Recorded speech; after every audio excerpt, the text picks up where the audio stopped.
Hi guys, welcome back to New England Fire Cooking. I'm Aaron Higgins, and today we're all about beef Wellington. We got a nice rainy, dreary day outside, just like the weather they have in England.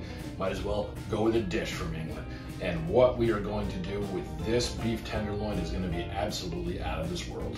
Okay, you guys, so here we are. We have a beef tenderloin here, or at least a part of it. This is what the filet mignon steak comes from, for those of you who didn't know. And this is really, really important for beef Wellington, is to have a USDA prime. If you can find it, and that's what this is a USDA prime. If you can find it, get prime, because you want this beautiful, gorgeous marbling in this beef. It's very important to retain juiciness, and it's going to add a ton of flavor. Fat is flavor when it comes to beef. This is a really lean cut of meat as well, so the more fat you have, the juicier it's going to be, more flavor you're going to have. So what we want to do is we want to get this seasoned, and what I'm going to use today is I'm going to use this Killer Hogs TX brisket rub. It's perfect for beef. Come across the top. Give it a nice sprinkle. Give it a good pat. Don't forget to get your sides.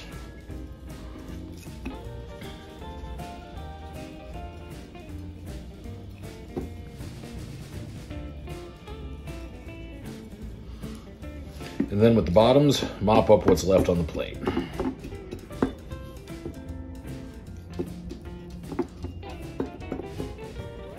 Now what we're gonna do is we're gonna let this hang out for just a few minutes. Let this rub start pulling some moisture out of the beef. In the meantime, we're gonna go fire up the char grill or smoking champ, and we get a nice hot bed of coals because this needs to be seared. So here we have a chimney full of nice hot royal oak lump charcoal. And what we're gonna do is we're gonna get this directly into the pan.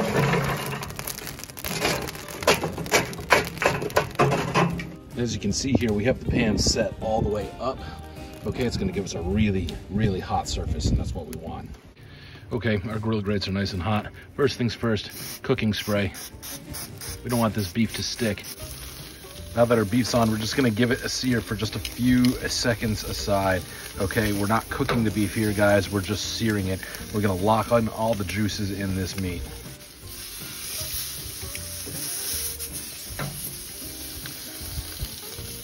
Flip the beef over.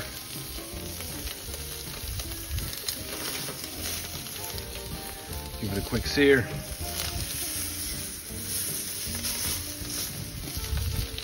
This is going to give us a really, really nice char flavor to it.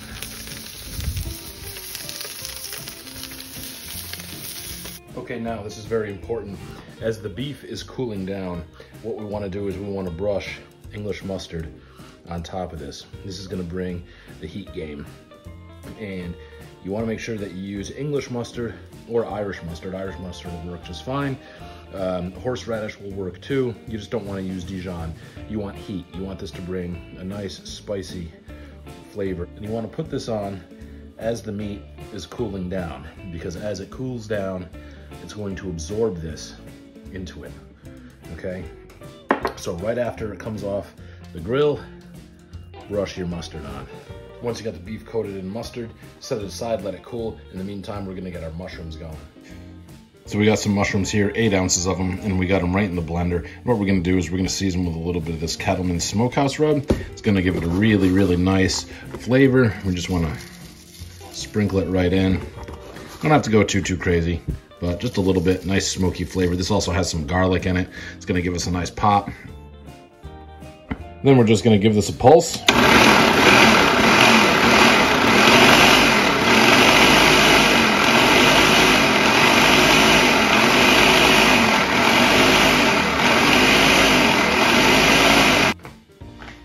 So to cook the mushroom mixture, what we're gonna do is we're gonna put it right into a dry pan. No oil in it, no anything in it. It's very important to do that because we need to cook the water out of this mushroom mixture.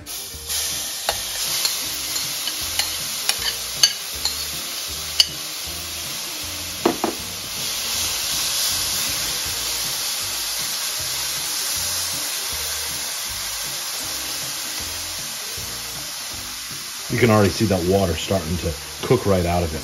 Once we cook the water out, we'll set it aside and we'll let it cool. Next, what we're gonna do is we're gonna layer some ham down on this plastic wrap. plastic wrap is going to help us roll this into a nice round shape. Piece of ham there. This is just boar's head, pre-packaged ham. Parma ham would be ideal, but we don't have that today, and that's okay. I'm just gonna overlap these.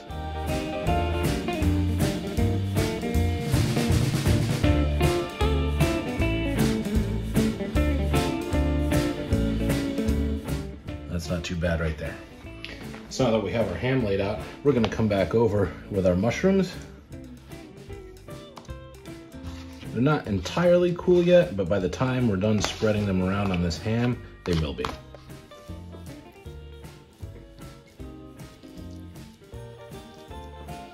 Just use a spoon and just kind of move them around.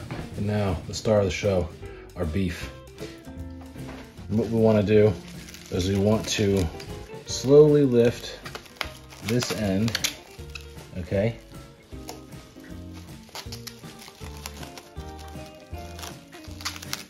And just roll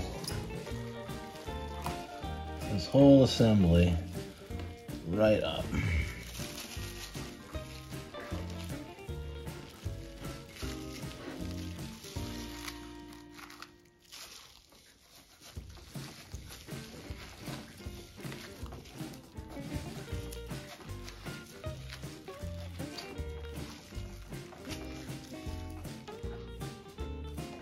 So once you have it rolled up into a log shape, what we're gonna do is we're gonna put it lengthwise on a piece of this cling wrap,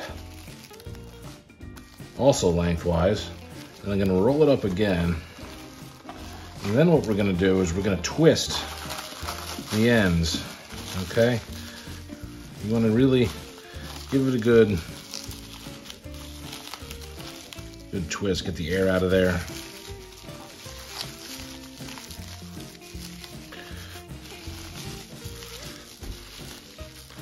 Because the tighter you get this, the more round you can get it, more evenly it's gonna cook. Now this is a common mistake right here.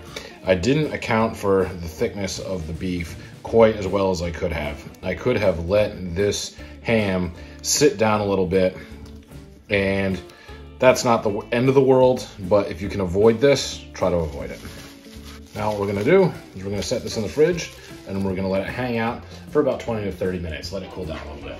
Okay, now for the puff pastry shell. What I have here is I have 2 sheets of puff pastry, and this is the Pepperidge Farm stuff. Okay, so I wanna make sure that I have enough of the pastry to fully cover and encapsulate this Wellington. It's very, very important. So when you have to join 2 sheets together like this, the easiest way to do that is to take some egg yolk and just brush right down in here, okay, because we want these to stick together really well. So egg yolk, right down, make a seal, and then what we'll do is we'll just fold over this pastry carefully,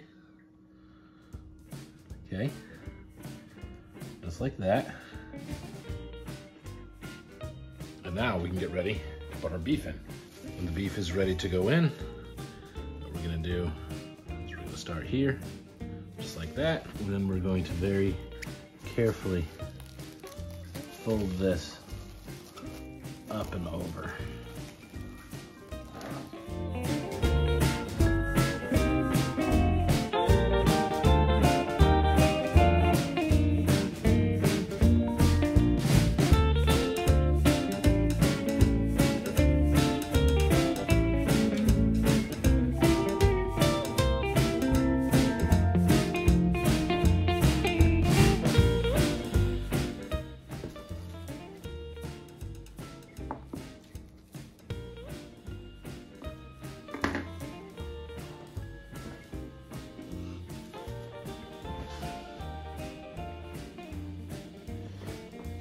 And if you end up with a seam like this, this is too close for comfort for me. What I'm gonna do is I'm just gonna hit it with some egg wash right across the top.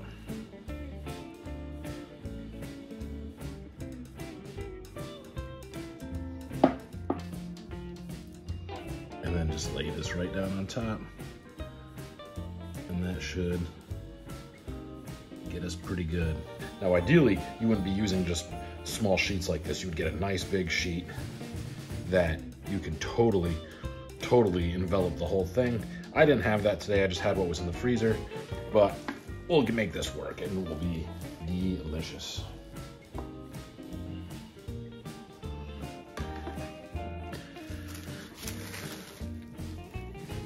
So now what we want to do is we want to make sure that you're completely encased, which we are.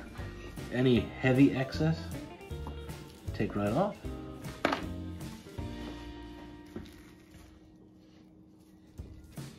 Just pinch that together, just like that. Same thing over here. We have a little excess over here.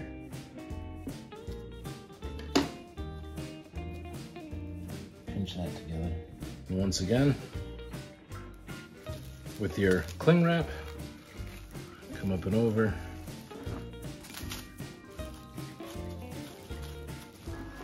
Tightly wrap.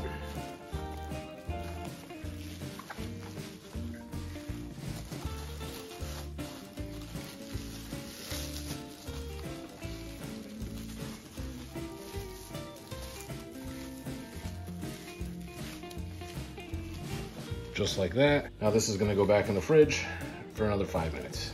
Okay guys, I just took the welly right out of the fridge. We got our oven heated to exactly 395 degrees. Now what we're gonna do before we toss this in the oven is we're gonna give it a final brush of egg yolk. And what this is going to do is this is gonna put a really nice golden color on our beef Wellington.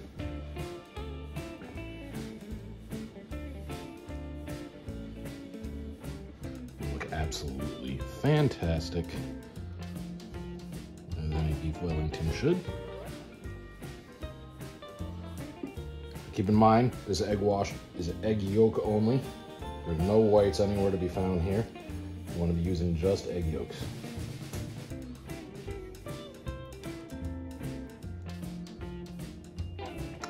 And now, because we have this mark right here where we overlapped, what I'm gonna do is I'm just gonna kind of decorate this a little bit just to conceal that. And you don't have to do this. This is just something that you can do to, you know, be a little bougie or uppity or whatever you wanna call it.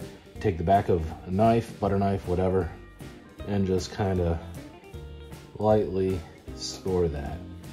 And then just drag it right down the sides.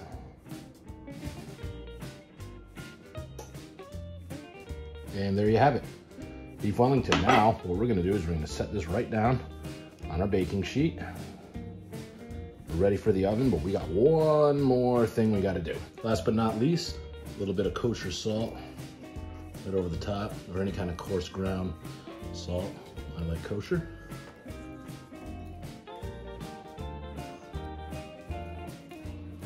Marvelous. Now it's time to go in the oven, 395 degrees for 35 minutes. Okay, so 35 minutes have gone by. This Wellington is looking absolutely beautiful. Then we pulled it out and we let it rest for about 10 minutes. 10 minutes is perfect. And now we're gonna cut into this. And I'm gonna go right dead center. See how we did. Oh, and we got a nice crispy pastry.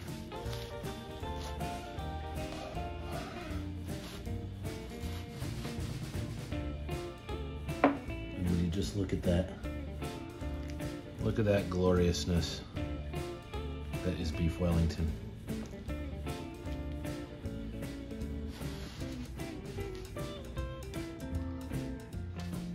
Now what we need to do is we need to carve this.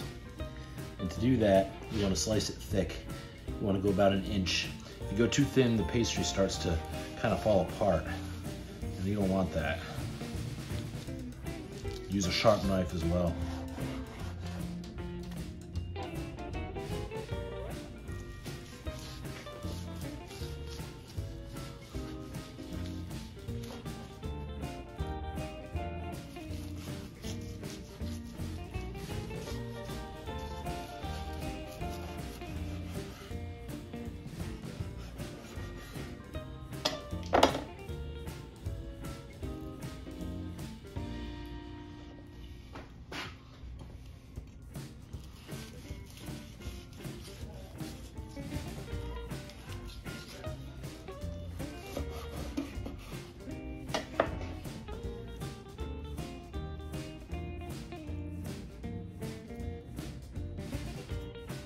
Okay, you guys, at long last, beef Wellington, and this is absolutely mind-blowing.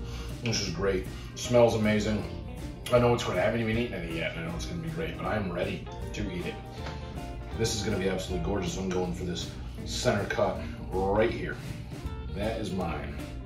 That is mine, ladies and gents. Prime beef tenderloin, seared over charcoal, wrapped in a blend of mushrooms, sauteed mushrooms, in a dry pan with some thinly sliced ham, wrapped in puff pastry, and then baked to perfection. Here we go.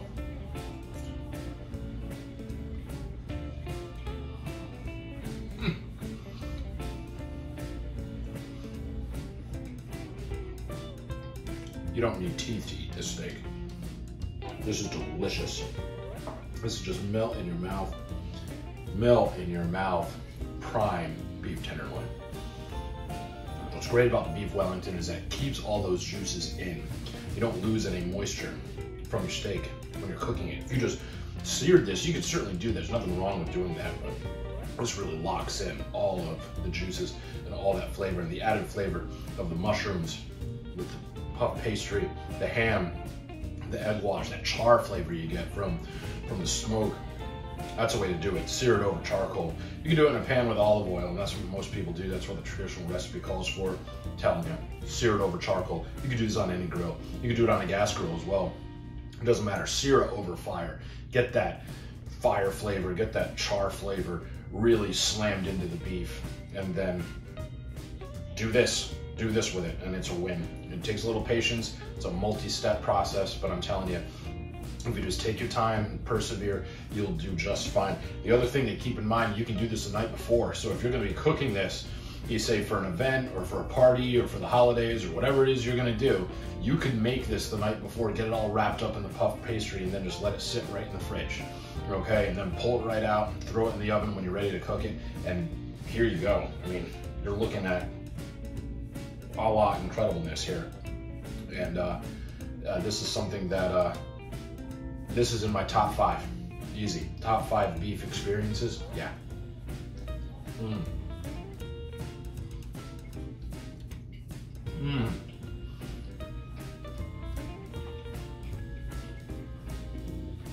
The blend of flavors is just so on point. The textures are great. And it just melts in your mouth. It's so unbelievably tender, I'm telling you. Use Prime. Pony up the extra cash and get Prime cuts. Choice is great, but Prime is where it's at. There's just such a noticeable difference between Prime. If you did this with, some Wagyu, if you really wanted to splurge, I can only imagine what that would be like. But other than that, guys, I can't say enough about this. This is just absolutely phenomenal. Absolutely phenomenal. This is exquisite, completely exquisite. If you like what you see here, and you like what we're doing on this channel, give us a subscribe. Check us out on Instagram, check us out on Facebook. Thanks for hanging out with us today. We'll catch you next time.